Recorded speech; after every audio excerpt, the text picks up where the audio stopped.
23 अक्टूबर रविवार को रेडियो जनखबर के 21वें अंक में आपका स्वागत है। पहले सुर्खियां। हेट स्पीच के मामले में सुप्रीम कोर्ट ने लगाई दिल्ली, उत्तर प्रदेश, उत्तराखंड सरकार को फटकार। गुजरात में मुस्लिम युवकों की खंबे से बांध पिटाई को लेकर 15 पुलिसकर्मियों को नोटिस जारी। कांग्रेस में अध्यक्ष पद के चुनाव खत्म, मल्लिकार्जुन खड़गे होंगे नए अध्यक्ष। विपक्ष ने बलात्कार के आरोपी को पैरोल दिए जाने पर भाजपा सरकार को घेरा, उमर खालिद की जमानत फिर रद्द। देश भर में फैल रहा है डेंगू का प्रकोप, अब तक 80,000 मामले आए सामने।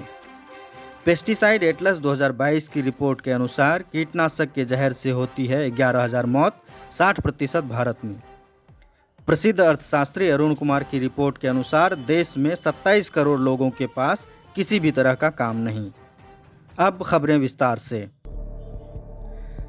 पत्रकार शाहीन अब्दुल्ला की याचिका पर पिछले कुछ महीनों के दौरान देश के विभिन्न राज्यों में हुए धार्मिक सम्मेलनों में दी गई हेट स्पीच या नफरत भरे भाषण पर सुप्रीम कोर्ट ने दिल्ली, उत्तर प्रदेश और उत्तराखंड सरकार को आदेश दिया है कि दोषियों के खिलाफ स्वतः संज्ञान लेते हुए FIR दर्ज की जाए।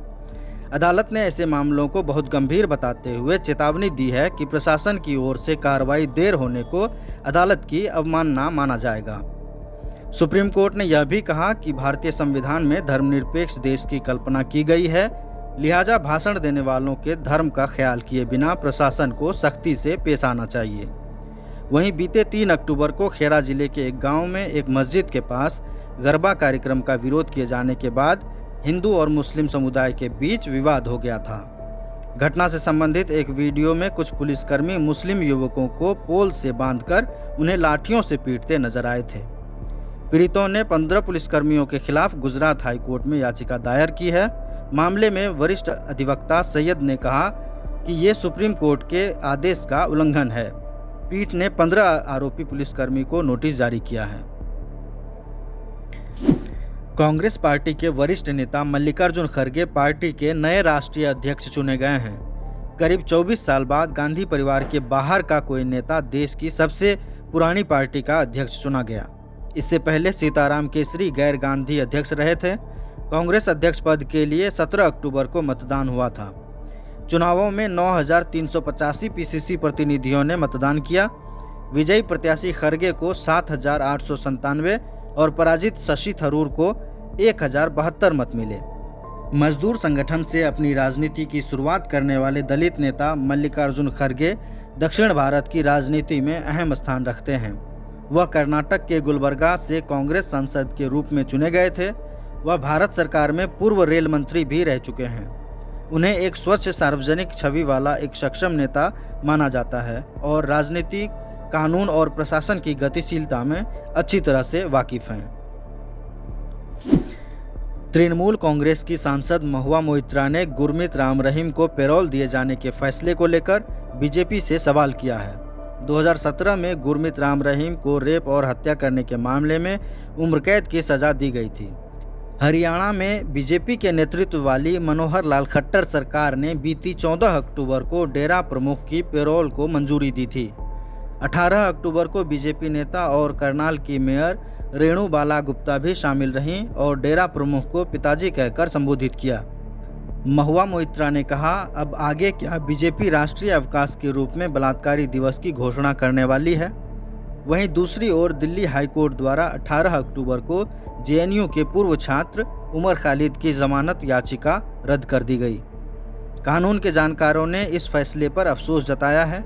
अदालत का कहना है कि इनकलाबी इस्तकबाल या क्रांतिकारी सलाम का मतलब होगा खून खराबे का उकसावा।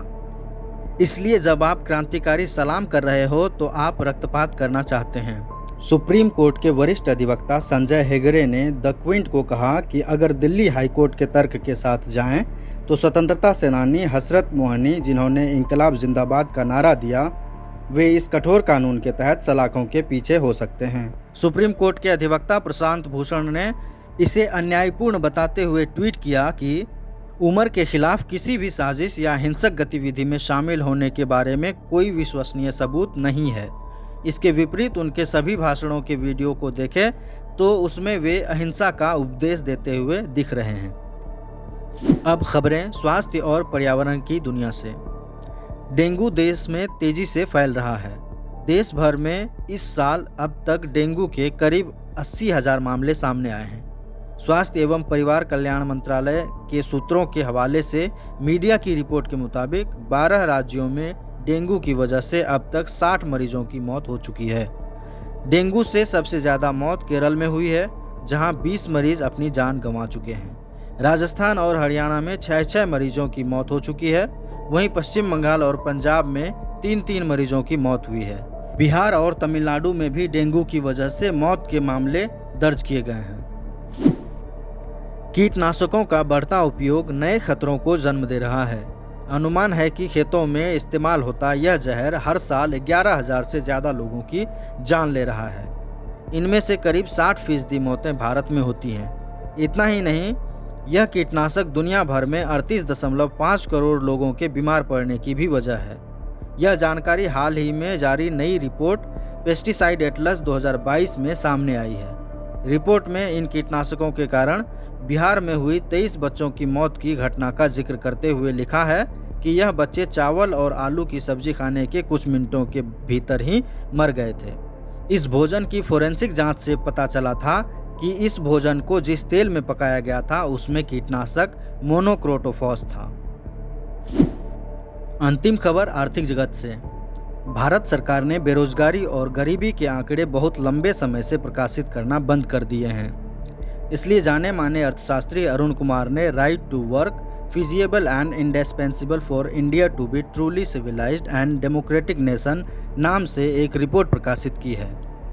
अरुण कुमार की रिपोर्ट बताती है कि 15 साल से ऊपर काम करने लायक आबादी में तकरीबन 278 मिलियन यानी 27 करोड़ 80 लाख लोग ऐसे हैं जो बेरोजगारी में जी रहे हैं। एक वक्त के लिए अगर इसमें से 6 करोड़ उन मनरेगा मजदूरों को हटा दिया जाए जिन्हें साल में महीने 2 महीने से ज़्यादा काम नहीं मिलता, तो यह संख्या तकरीबन 21 करोड़ के आसपास बैठती है। इसी के साथ इस अंक के समाचार समाप्त। अगले अंक के समाचार के लिए मिलेंगे बुधवार को। तब तक के लिए दें इजाज़त।